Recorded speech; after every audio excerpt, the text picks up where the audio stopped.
Ramsey was born in a dresser of drawers located in a junkyard behind a business. One day, his mother did not come home, and he and his other siblings were left to fend for themselves.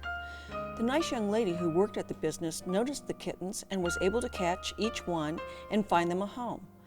Ramsey, being the smartest of the kittens, was able to avoid being captured for several weeks. Little did he know there was a nice house waiting for him.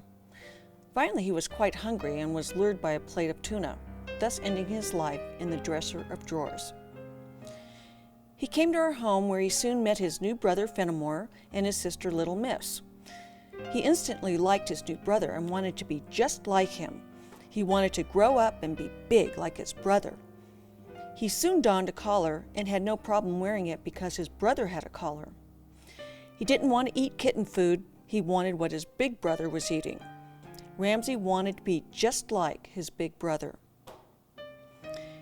Ramsey was a very happy little kitten. You could see it in his eyes and his prance. He was happy to be alive. I often thought he must have jumped out of his mother's womb, thrilled to death to be alive. I sometimes thought that he was too much for his mother to deal with, and she simply ran away.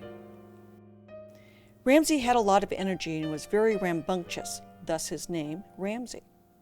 When he was very little, he managed to jump up on the top of the door ledge, where he remained hanging on by his claws, mewing the whole time while my husband rescued him. I don't think he ever slept the first 3 months he was in our house. He constantly followed his brother around and would bite his butt, irritating the heck out of Fenimore. One day Fenimore had enough of Ramsey and pushed him over the balcony. It was like having a little baby in the house. He was constantly trying to eat rubber bands, paper clips, and anything that he could find. Finally, after 3 months, I had to have a talk with him. He had to either straighten up or he would have to find a new home. I truly believed he understood what I said to him, because after a little talk, he settled down and became quite enjoyable to be around, although he was still busy. Ramsey was a very smart little cat. His vocabulary grew quickly. He was interested in everything we said and tried hard to understand every word. For whatever reason, the only word he never really got was stick. A difficult word for cats is look. Look. He quickly understood the concept of the word and would look in the direction I was looking, especially if the next door neighbor's cat was out there. We would throw his feather stick or a ball or a toy mouse, and he would immediately go after it and bring it back for more. He would do this over and over until I insisted the game was over. He was also a very clever little cat. He soon learned how to open cabinet doors, drawers, screen doors, yes, screen doors, and the door to the bathroom, where he would like to go in and scratch the leather trunk that was in there. If he had hands instead of paws, I can't imagine what else he would have gotten into. He loved his neck rubs. In fact, he was a sucker for neck rubs. It was like, I'm melting, I'm melting. We have these funny little windows that lean at a 45-degree angle out over the front of our garage. It was a very warm evening, and I had opened these windows to allow some fresh air to come into the house.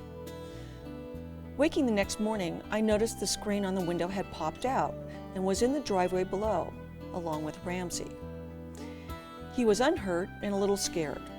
It was his first time out of the house. After that, it was difficult to keep him in the house. He had gone through so many screen doors that we actually got a discount on replacing them. He soon acquired the nickname Houdini, as he became a great escape artist. One night, he managed to pop open the locked screen door while my husband and I were busy doing something else. When we finally realized that the door was open, we saw Fenimore out there. He knew he wasn't supposed to be outside, and he gave us a look. It was the other cat, Mom, as he quickly returned indoors. We grabbed our flashlights and called for Ramsey. We couldn't find him. I thought that we would never see him again, knowing that there were coyotes in the area. I didn't know what to do. I didn't want to close and lock the door just in case he came home. He wouldn't be able to get back in. So I left the screen door open as I went back to bed, just in case he returned. I awoke about 3:30 a.m. in a start and went downstairs to check the door. I thought I had heard something. I stood there in the dark with a dreaded feeling, and soon I saw Ramsey nonchalantly walk through the opening in the door as if nothing ever happened. He must have had a fun evening out. One time he managed to jump from the bar onto the second-story windowsill. We were unable to rescue him from this prank. This time he was on his own. He didn't want to jump from this height, mewing once again. He eventually fell to the floor, unhurt. He loved being outdoors, and since we had no fences, I would walk him on a leash in our backyard. He really had no interest in the birds that would land on the lawn. He mostly just wanted to eat grass. Although as he got older, he became interested in the mice that live under the ivy. He was constantly testing us. Whenever we would open a door to the outside or to the garage, he would time it out so he could run through the opening. It was like a game for him, which he frequently won. He often would walk around the house with his brows furrowed. He was always concerned about things. One day he had an especially deep furrowed brow that he displayed to my husband. "Dad, there is something in the garage, and it's not mice." He did indeed alert my husband to the fact that rats were living in our garage. He liked to test gravity. One day I saw him pushing the chess pieces off the mantel into his bowl of water below. Like I said, he was quite the clever cat. He was quite personable and thought of himself as a furry person. He had manners, letting the other cats eat first or play with a toy before he allowed himself to do so.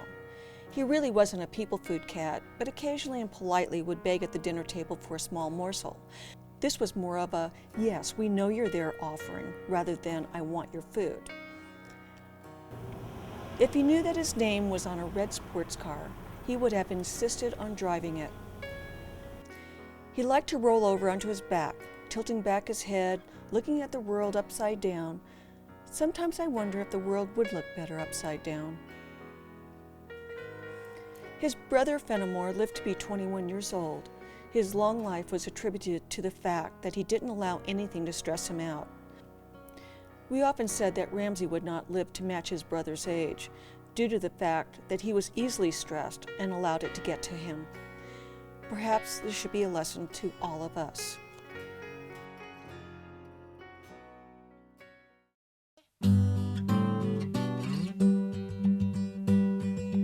Blackbird singing in the dead of night. Take these broken wings and learn to fly. All your life, you were only waiting for this moment to arise.